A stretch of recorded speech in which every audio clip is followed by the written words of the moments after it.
time I get an invite to our REC meetings led by Synergia, I am always excited. I'm always excited to be with like-minded leaders, individuals whom I know sa kanilang mga bayan, lungsod, at munisipyo ay front and center ang education.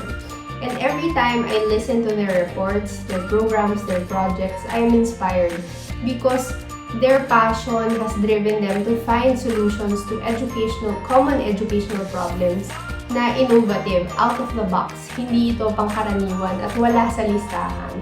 But seeing how they listen to the students, to the teachers, is something that I always take to heart.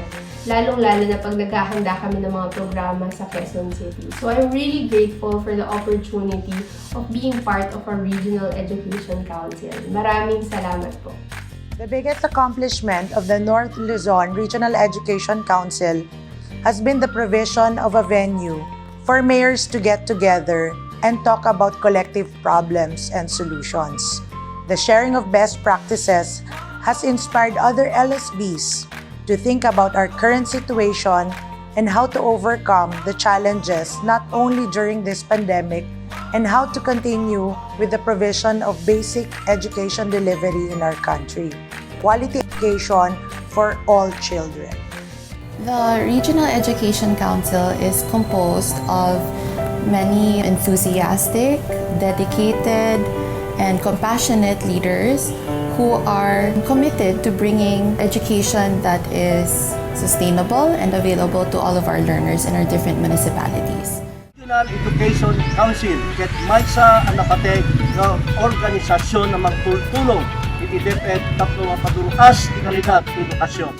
It was my first term as mayor when I met Synergia Foundation. I am happy that Synergia Foundation connected me with the Regional Education Council of North Luzon. Technically, RSC inspired me to sustain the education reforms of my predecessor. Here we are participating to the 2021 Seal of Good Education Governance. The REC helped its members by providing an opportunity for learning. It is very important that when we are talking of education as a sector in our community, it should be a learning organization. The biggest achievement would be the coming together of the various mayors. My favorite will still be Mayor Carlo Medina of the city of Bigan. He's not selfish in sharing what he is doing in his city. I hope more local chief executives as enablers in their community would come on board. There's a lot of things of the Regional Educational Council, like the initiative initiated by the local government, and there are, of course, there are things which I can learn from the other local government. I participated actively sa Regional Education Council.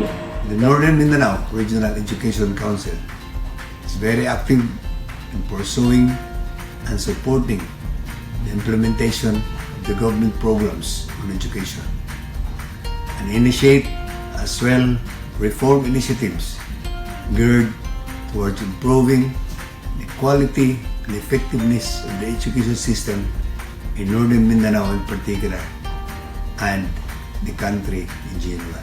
Northern Mindanao Regional Education Council. Masaya, palikhain at nagkakaisa para sa sambayanan.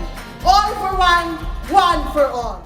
Bilang isa sa baguhan sa Synergia, isa sa lesson yung natutunan ko sa mga Regional Education Council meeting ay pwede palang mangopya sa mga kasamahan kong mayors na may mga magagandang idea.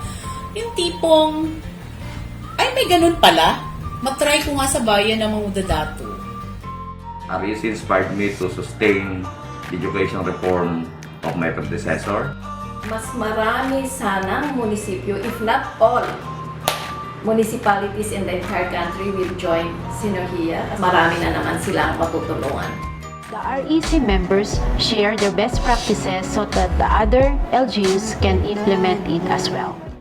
That all of our leaders, like myself, who are in a completely different setting, will be able to replicate all the programs we are promoting in the REC and Synergia. I was worried in the beginning that we may not be able to handle it, and also I was worried that there may be some problems on being able to convey messages to our members, no, and how to improve not just the quality of education but also the revenues that finance our budgets for education. But I was really amazed at I was accepted by our council from Lanao del Sur, from Lanao del Norte, and of course from Misamis Oriental. The teamwork and the collaboration, very amazing, very remarkable.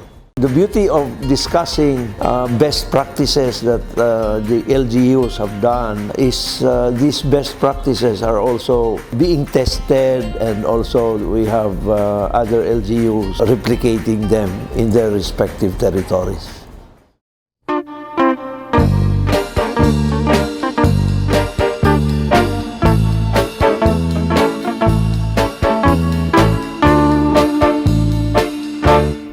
Ginsag-a ko ang sapa-sapa dito sa may talamnanan. Ang toraksoy nga ako nadakpan, ginhimo ko nga linagpang. Nag-abot ang mga bisita, kabarkada ko sa inuman. Linagpang ko nga turagsoy, amon ginsumsuman.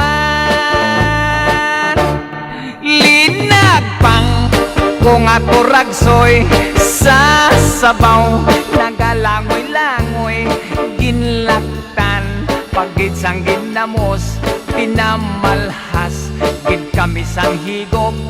Ang siling sang nakatilaw, Sampat ang plado mo, linagpang turagsoy, nakakilipro.